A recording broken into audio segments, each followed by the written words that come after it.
রামিসা ধর্ষণ হত্যার সাক্ষ্য গ্রহণ আজ। আদিন হাসপাতালে 6 শিশু মৃত্যুর ঘটনার তদন্ত প্রতিবেদন কাল। ঢাকা ভাঙ্গা এক্সপ্রেসওয়েতে ট্রাক প্রাইভেট কারের সংঘর্ষে নিহত 5। এখনো জানা যায়নি নিহতদের পরিচয়। 6 জনের অবস্থা আশঙ্কাজনক। নরসিংদীতে নদী দখল করে ভূমি কর্মকর্তার বাণিজ্য। বালু মহালের দৌরাত্মে ছোট ফেনীতে ভাঙন, সংস্কার কাজে দুর্নীতির অভিযোগ। এবং জাতীয় বাজেটে উপেক্ষিত কৃষি, 14 অর্থ বছর বরাদ্দ 10% নিচে। খাদ্য নিরাপত্তা নিশ্চিত ও মূল্যস্ফীতি নিয়ন্ত্রণে বরাদ্দ ও ভর্তুকি বাড়ানোর আহ্বান।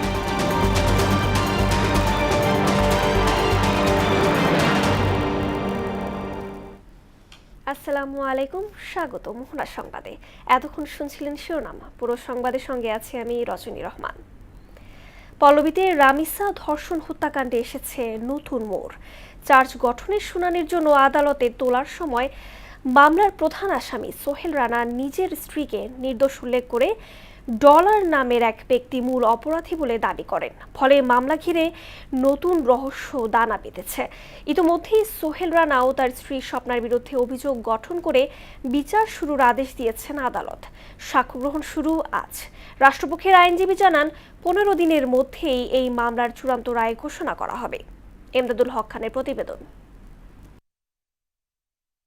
আলোচিত শিশু রামিসা হত্যা ও ধর্ষণ মামলায় সোমবার থেকে শুরু হয়েছে বিচারিক কার্যক্রম। 2 আসামি সোহেল রানা ও তার স্ত্রী স্বপ্না আক্তারকে এদিন সকাল 8:45 কারাগার থেকে আদালতে নেওয়া হয়। প্রায় 3 ঘন্টা পর হাজির করা হয় ঢাকা মহানগর শিশু সহিংসতা দমন ট্রাইব্যুনালের বিচারক মাসরুর সালেকিনের আদালতে। আদালতের বারান্দায় সাংবাদিকের উদ্দেশ্যে দেয়া সোহেল রানার বক্তব্য ঘিরে তৈরি হয়েছে নতুন রহস্য। তার দাবি, মামলায় ডলার নামে অন্য একজনের সম্পৃক্ততা আছে। তিনি এই হত্যার পেছনে মূল কলকাঠি নেড়েছেন। রামিসাকে নির্যাতনের কথা স্বীকার করে প্রধান আসামি সোহেল রানা জানান, শিশুটিকে মারার জন্য তাকে 2 লাখ টাকা দিয়েছে ডলার। এদিকে নিজের স্ত্রীকে নির্দোষ দাবি করেন সোহেল রানা।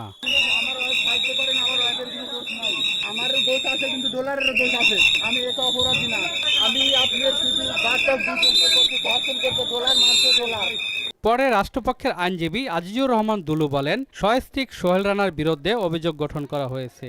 মাননীয় ট্রাইব্যুনাল 1 নম্বর আসামির বিরুদ্ধে নারী ও শিশু নির্যাতন দমন আইনের 9(2) ধারায় চার্জ গঠন করেছেন। 2 নম্বর আসামি স্বপ্না খাতুনের বিরুদ্ধে এই ঘটনা সহায়তা করার জন্য, অর্থাৎ ধর্ষণ, হত্যাকাণ্ড, এই 2টি অপরাধে সহায়তা করার জন্য নারী ও শিশু নির্যাতন দমন আইনের 9(2) এর সাথে পঠিতব্য 30 ধারার অধীনে চার্জ গঠন করেছেন। মঙ্গলবার থেকে এই মামলা সাক্ষ্য গ্রহণ করা হবে বলে জানান তিনি। এই আইনের বাধ্যবাধকতা যে একটানা বিচার কার্য চলিবে, ট্রাইব্যুনাল আগামীকাল তারিখ নির্ধারণ করেছে সাক্ষ্য গ্রহণের জন্য। পরে এক ব্রিফিংয়ে ঢাকা মহানগর জজ আদালতের পাবলিক প্রসিকিউটর ওমর ফারুক জানান, মামলাটির বিচার কাজ দ্রুত শেষ করা হবে। স্বল্প সময়ের মধ্যে যেন একটা দৃষ্টান্তমূলক একটা বিচার হয়, যেন বাংলাদেশে এই ধরনের ঘটনা ভবিষ্যতে আর কেউ করার সাহস না পায়, এই ধরনের চেষ্টা সরকারের পক্ষ থেকেও আছে। আসামিদের সর্বোচ্চ শাস্তি হবে বলেও আশাবাদী তিনি। এমদাদুল হক খান, মোহনা সংবাদ, ঢাকা। আদিন হাসপাতালে 6 শিশুর মৃত্যুর ঘটনার তদন্ত প্রতিবেদন কাল জমা দেওয়া হবে বলে জানিয়েছেন স্বাস্থ্যমন্ত্রী সরদার মোহাম্মদ সাখাওয়াত হোসেন।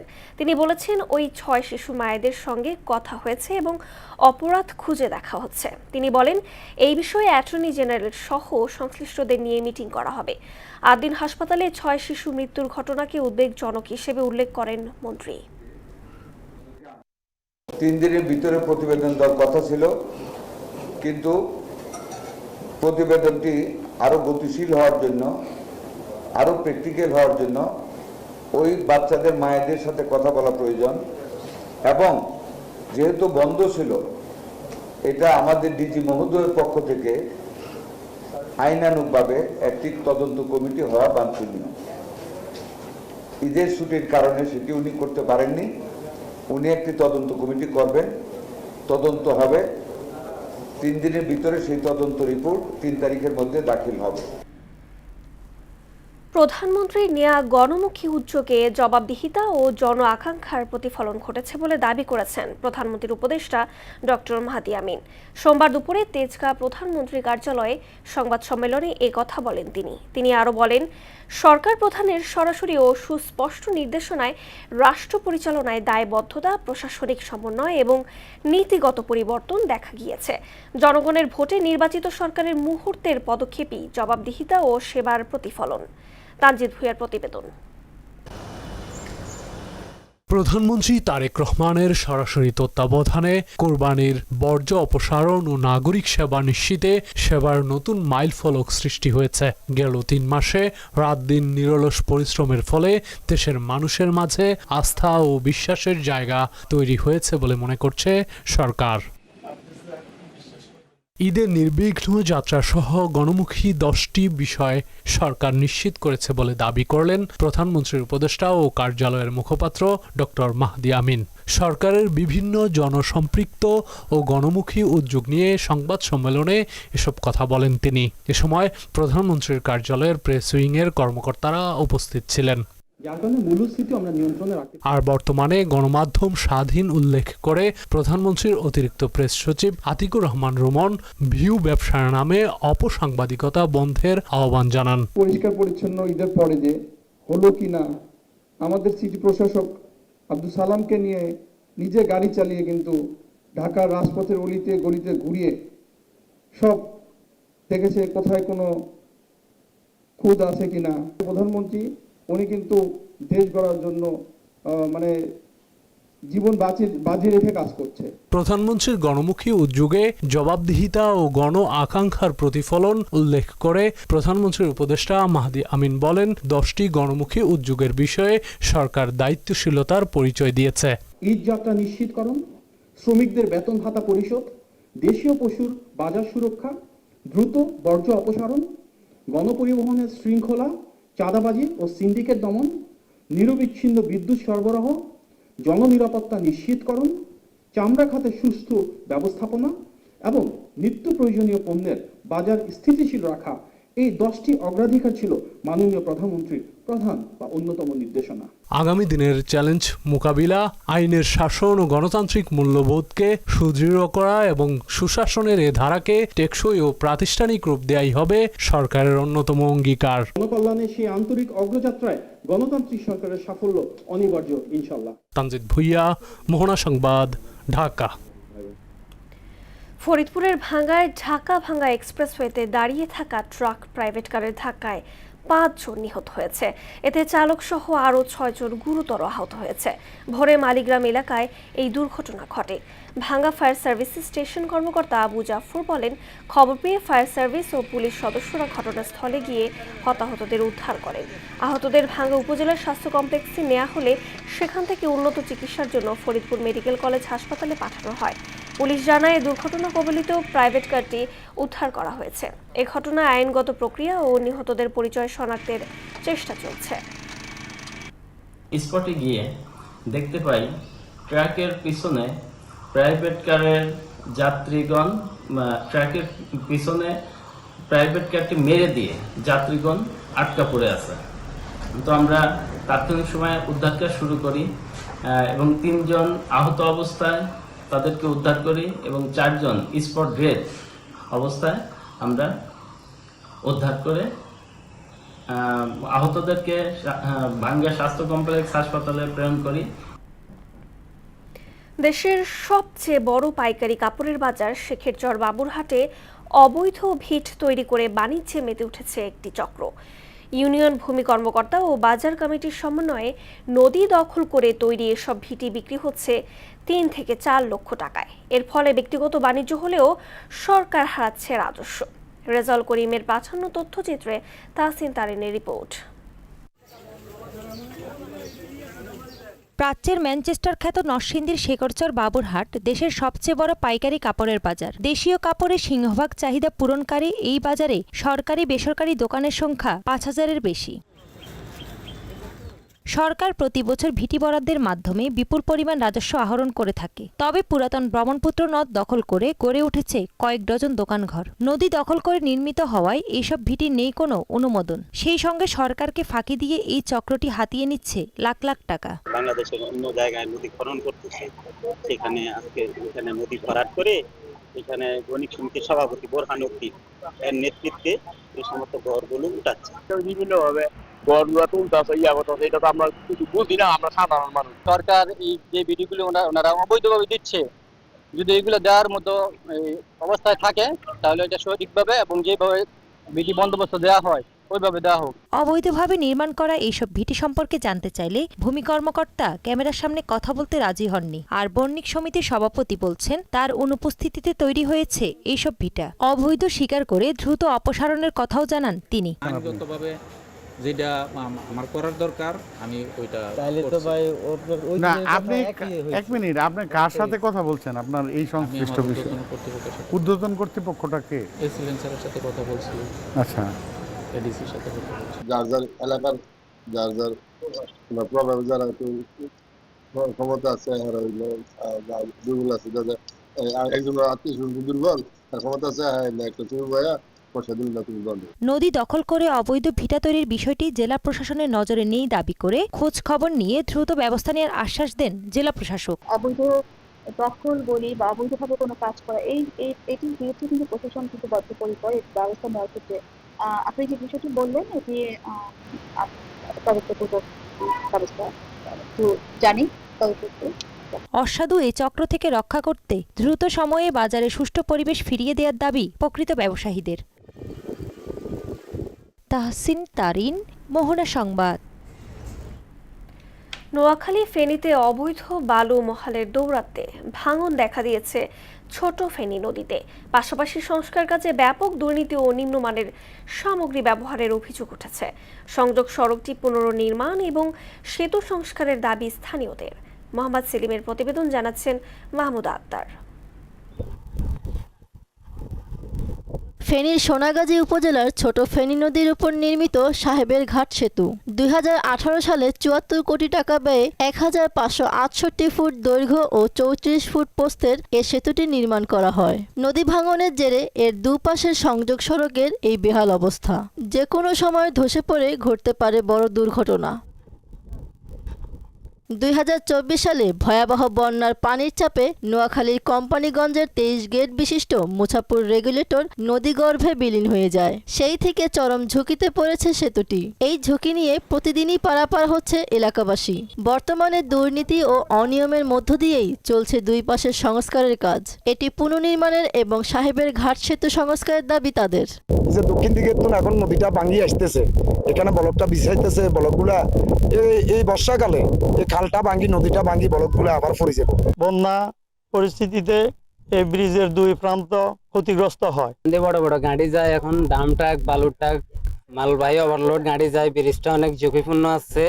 উপর মহলের যারা আছে তাদের কাছে আমরা একটা দাবি রাখতেছি, আপনারা একটু দয়া করে এই গাড়িগুলো বন্ধ করেন। দ্রুত যাতে করে রেগুলেটরটা হয় এবং এখানে যে ক্ষতিগুলো হয়েছে ব্রিজ সহ এবং দর্শনার্থীদের যে ক্ষতিগুলো হয়েছে এগুলো যাতে পূরণ করে। সেতুটি চলাচলের উপযোগী করে তুলতে সব ধরনের ব্যবস্থা গ্রহণের আশ্বাস দেন সড়ক ও জনপথ বিভাগের নির্বাহী প্রকৌশলী। হচ্ছে যে অ্যাপ্রোচ সড়কের প্রোটেক্টিভ ওয়ার্কের কাজ চলমান আছে, বিশেষ করে অ্যাপার্টমেন্ট রক্ষার্থে অ্যাপার্টমেন্টে হচ্ছে যে আমরা প্রোটেক্টিভ ওয়ার্ক কাজ করছি, পার্মানেন্ট প্রোটেক্টিভ ওয়ার্ক। তো এটা আশা করি হচ্ছে যে আগামী 1-1.5 মাসের ভিতরে কাজটি শেষ করা যাবে। দ্রুত এই সেতুর সংস্কার করে দুই জেলার বন্ধন অটুট রাখা সহ দুই পাশে অবৈধ বালুমহাল ও বালুবাহী ওভারলোড ড্রাম ট্রাক বন্ধ করে যোগাযোগ ব্যবস্থা উন্নত করার দাবি স্থানীয়দের। মাহমুদা আক্তার, মোহনা সংবাদ। খাদ্য ঝুঁকি বাড়া সত্ত্বেও বাজেটে উপেক্ষিত কৃষি খাত। প্রতি বছর বাজেটের আকার বাড়লেও কৃষি খাতের বরাদ্দ ও ভর্তুকি বাড়েনি। গেল 14 অর্থ বছর বাজেটের 10% নিচে কৃষি খাতের বরাদ্দ। এই ধারাবাহিক অবহেলা খাদ্য নিরাপত্তা এবং মূল্যস্ফীতি নিয়ন্ত্রণের জন্য বড় ঝুঁকি তৈরি করতে পারে। তাই খাদ্য নিরাপত্তা ও মূল্যস্ফীতি নিয়ন্ত্রণে কৃষিতে বরাদ্দ ও ভর্তুকি বাড়ানোর আহ্বান গবেষকদের। আরও জানাচ্ছেন উষা ফেরদৌস। কৃষি শুধু খাদ্য উৎপাদনের খাত নয়, এটি দেশের অর্থনীতি, পুষ্টি এবং সামাজিক স্থিতিশীলতার মূল ভিত্তি। জিডিপিতে এই খাতের অবদান প্রায় 11%, অথচ স্বাধীনতার 55 বছরেও অবহেলিত কৃষি ও কৃষক। যে পরিশ্রম করি বা ফসল ফলাই টাকা পয়সা ইনভেস্ট করি, ওই হারে কিন্তু কৃষক টাকা পয়সা আমরা তেমন পাই না। হচ্ছে না সেই ন্যায্য মূল্য, যে পরিশ্রম করে খাটাখাটনি করে যে টাকাগুলো খরচ করতে সে টাকাও তুলতে পারতেছি না। ফসলটা যদি আমরা বিক্রি না করতে পারি তাহলে তো কষ্টই। মাঠের থেকে কেনার ব্যবস্থা করলে আমাকে সব দিকে এই সুবিধা ভালো হইতো আর কি। 2011-12 অর্থ বছরে মোট বাজেটের 10.65% কৃষিতে বরাদ্দ ছিল। এরপর ধারাবাহিকভাবে কমতে কমতে 2022-23 অর্থ বছরে তা দাঁড়ায় 8.7%। চলতি অর্থ বছরে তা আরো কমে 5.9% নেমে এসেছে। আবার 2024-25 অর্থ বছরে কৃষি ভর্তুকি ছিল 17,261 কোটি টাকা। চলতি অর্থ বছরে তা কমে দাঁড়িয়েছে 17,241 কোটি টাকায়।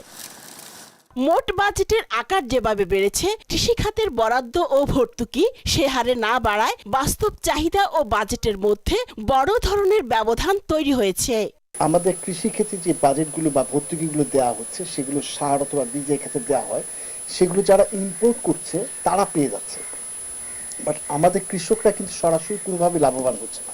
সরকারের উচিত এই বাজেটে কৃষককে কিভাবে স্ট্রেংথেনিং করা যায়, কৃষককে কিভাবে এই ভর্তুকিগুলো সরাসরি ভোক্তা করা যায় সেদিকে খেয়াল রাখতে হবে। কৃষিতে ধারাবাহিক অবহেলা দীর্ঘমেয়াদী খাদ্য নিরাপত্তা এবং মূল্যস্ফীতি নিয়ন্ত্রণের জন্য বড় ঝুঁকি তৈরি করতে পারে। কৃষক উৎপাদন করলো সেটা কিভাবে বাজারজাত করবে এবং পোস্ট হারভেস্ট কিভাবে করবে এবং এক্সপোর্ট ওরিয়েন্টেড কিছু করা যায় কিনা, সেখানে যদি প্রণোদনাগুলো দেওয়া যায় তাহলে কিন্তু অনেকেই কিন্তু নতুন নতুন উদ্যোক্তা হয়ে কৃষি উদ্যোক্তা হয়ে দাঁড়াবে। সরকারের উচিত কৃষককে শক্তিশালী করার জন্য কৃষক বান্ধব বাজেট যদি ঘোষণা করে, তাহলে কৃষকরা লাভবান হবে, কৃষি লাভবান হবে, দেশ শক্তিশালী হবে।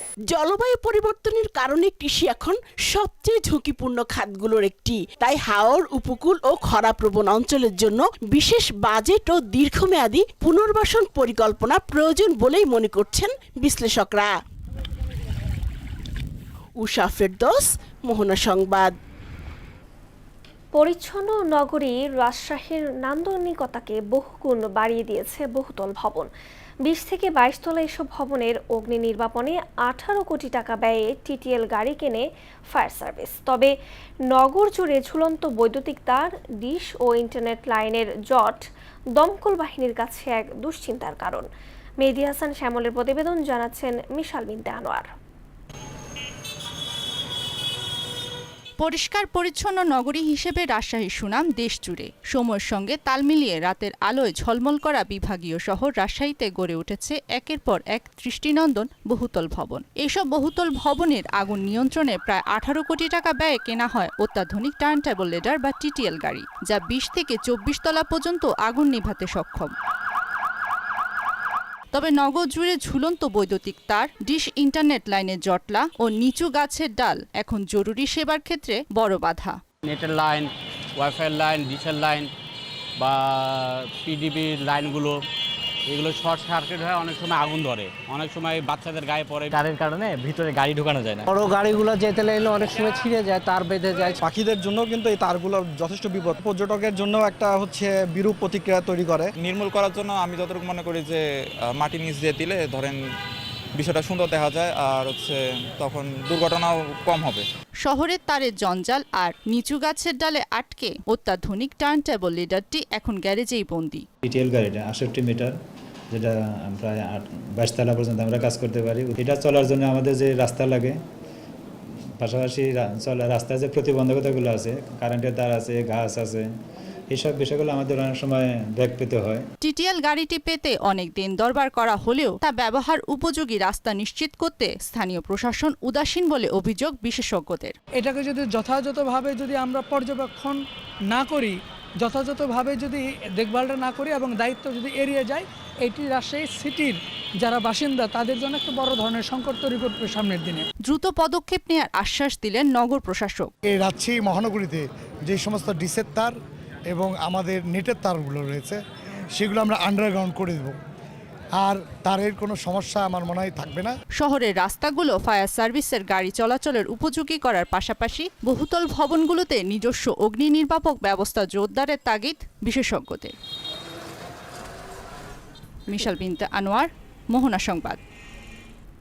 এবার সারা দেশে অনুষ্ঠিত সভা সমাবেশ নিয়ে প্রতিনিধিদের পাঠানো তথ্য ও চিত্রে ডেস্ক রিপোর্ট। রাঙামাটির ভরকুলে ভূষণছড়া গণহত্যা সুষ্ঠু তদন্ত, খুনিদের বিচার ও ক্ষতিগ্রস্তদের পুনর্বাসনের দাবিতে পার্বত্য চট্টগ্রাম ছাত্র পরিষদের উদ্যোগে শোক সভা ও দোয়া মাহফিলের আয়োজন করা হয়। চাঁদপুরের ফরিদগঞ্জে উৎসবমুখর পরিবেশে প্রবাসী প্রিমিয়ার লিগ ফুটবল টুর্নামেন্ট 2025-এর গ্র্যান্ড ফাইনাল ও পুরস্কার বিতরণী অনুষ্ঠিত হয়েছে। মানিকগঞ্জে আলিম মেম্বারের মুক্তির দাবিতে সদর থানার সামনে বিক্ষোভ কর্মসূচি পালন করেন স্বজন ও এলাকাবাসী। নেত্রকোনার বারহাট্টায় বিএনপি নেতার বিরুদ্ধে সন্ত্রাস ও চাঁদাবাজির অভিযোগে মানববন্ধন করেছে এলাকাবাসী। নওগাঁর বদলগাছি উপজেলার খাল পুনর্খনন কাজের উদ্বোধন করেন নওগাঁ 3 আসনের সংসদ সদস্য ফজলে হুদা বাবুল। কুড়িগ্রামের নাগেশ্বরীতে বিভিন্ন স্বেচ্ছাসেবী সংগঠকদের অংশগ্রহণে ঈদ পুনর্মিলনী ও সংবর্ধনা অনুষ্ঠিত হয়েছে। চাঁপাইনবাবগঞ্জ 2 আসনের সংসদ সদস্য ডক্টর মোহাম্মদ মিজানুর রহমান ঈদ পরবর্তী সময়ে নাচুল উপজেলার প্রশাসনের বিভিন্ন কর্মকর্তা কর্মচারীর সাথে শুভেচ্ছা ও কুশল বিনিময় করেন। নওগাঁয় বিশ্ব দুগ্ধ দিবস উপলক্ষে র্যালি ও আলোচনা সভা অনুষ্ঠিত হয়েছে। জয়পুরহাটের 5 বিবির কুসুমবাই ঈদ পরবর্তী শুভেচ্ছা বিনিময় করেন ইঞ্জিনিয়ার আরিফুজ্জামান আরিফ। টাঙ্গাইলের মির্জাপুরে বরাটি নরদানা উচ্চ বিদ্যালয়ে এসএসসি 83 ব্যাচের ঈদ পুনর্মিলনী ও সাবেক 6 গুণী শিক্ষককে সংবর্ধনা দেয়া হয়েছে। মানিকগঞ্জের গিওর উপজেলায় বিএনপির সকল অঙ্গ ও সহযোগী সংগঠনের আয়োজনে মাদক ও ইফটেজিংয়ের বিরুদ্ধে মতবিনিময় সভা অনুষ্ঠিত হয়েছে। এ সময় প্রধান অতিথি হিসেবে উপস্থিত ছিলেন মানিকগঞ্জ 1 আসনের সংসদ সদস্য এস.এ. জিনাহ কবির। মিশাল বিনতে আনোয়ার, মোহনা সংবাদ। খেলার খবর হকি। এশিয়া কাপ অনূর্ধ্ব 18 হকিতে চাইনিজ তাইপেকে 2-0 গোলে হারিয়েছে বাংলাদেশ। জাপানে ম্যাচের 29 মিনিটে পেনাল্টি কর্নার থেকে কনা আক্তার বাংলাদেশকে লিড এনে দেন। কনার গোলে এগিয়ে থেকে বাংলাদেশ বিরতিতে ড্রেসিং রুমে ফেরে। চাইনিজ তাইপে গোলে পরিশোধের একের পর এক চেষ্টা করলেও ব্যর্থ হয়। শেষ কোয়ার্টারের 10 মিনিটে বাংলাদেশ আরও 1 গোল করে। বাংলাদেশের আক্রমণ থেকে রিয়ার গোলে জয় সুনিশ্চিত হয়। ম্যাচ সেরা হয়েছেন তন্নি। মঙ্গলবার চীনের বিপক্ষে খেলবে বাংলাদেশের মেয়েরা।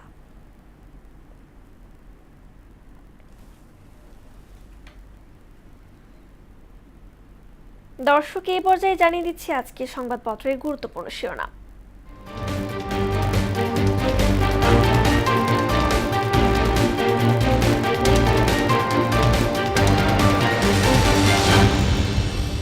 দর্শক, শুরুতেই জানিয়ে দেব প্রথম আলো সংবাদপত্রের শিরোনাম।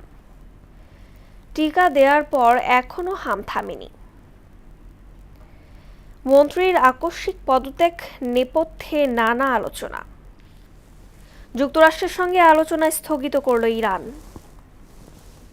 দৈনিক ইত্তেফাক। অস্তিত্ব সংকটে চামড়া শিল্প। শনিবার থেকে ব্যারাকে ফিরছে সেনাবাহিনী।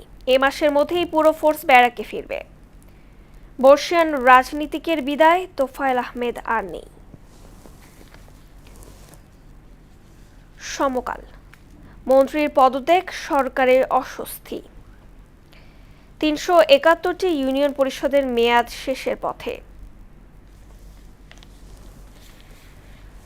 বাংলাদেশ প্রতিদিন শিরোনাম করেছে ভূমি অফিসে দুর্নীতির দৌরাত্ম্য। কার্ড ইস্যুতেও রেকর্ড গড়েছে দেশি ব্যাংক। হঠাৎ আলোচনায় ডলার। যুগান্তর। প্রধানমন্ত্রীর বক্তব্যে কঠিন সময়ের ইঙ্গিত, জনমনে ব্যাপক কৌতূহল। বিরোধী দলের জন্য অপেক্ষা না করার সিদ্ধান্ত সরকারি দলের। সংবিধান সংশোধনে বিশেষ কমিটি বাজেট অধিবেশনেই। আমার দেশ শিরোনাম করেছে গ্রাহকদের উপর পুলিশের হামলায় দিলকুশা রণক্ষেত্র। হামের প্রকোপে উন্মোচিত স্বাস্থ্য খাতের দুর্বলতা, আইসিইউ নেই 19 জেলার সরকারি হাসপাতালে।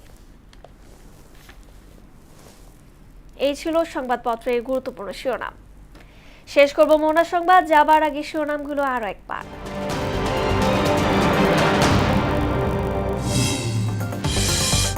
রামিসা ধর্ষণ হত্যার সাক্ষ্য গ্রহণ আজ। আদিন হাসপাতালে 6 শিশু মৃত্যুর ঘটনার তদন্ত প্রতিবেদন কাল। ঢাকা ভাঙ্গা এক্সপ্রেসওয়েতে ট্রাক প্রাইভেট কার সংঘর্ষে নিহত 5। এখনো জানা যায়নি নিহতদের পরিচয়। 6 জনের অবস্থা আশঙ্কাজনক। নরসিংদীতে নদী দখল করে ভূমি কর্মকর্তার বাণিজ্য। বালুমহালের দৌড়াতে ছোট ফেনীতে ভাঙন, সংস্কার কাজে দুর্নীতির অভিযোগ। এবং জাতীয় বাজেটে উপেক্ষিত কৃষি, 14 অর্থ বছরে বরাদ্দ 10% নিচে। খাদ্য নিরাপত্তা নিশ্চিত ও মূল্যস্ফীতি নিয়ন্ত্রণে বরাদ্দ ও ভর্তুকি বাড়ানোর আহ্বান। এই ছিল মোহনার সংবাদে। পরবর্তী সংবাদ দুপুরে 1টায়। মোহনার সবশেষ খবর জানতে ভিজিট করুন www.mohana.tv। সংবাদ দেখতে পারেন ফেসবুক, ইউটিউবে। এতক্ষণ সঙ্গে থাকার জন্য ধন্যবাদ সবাইকে।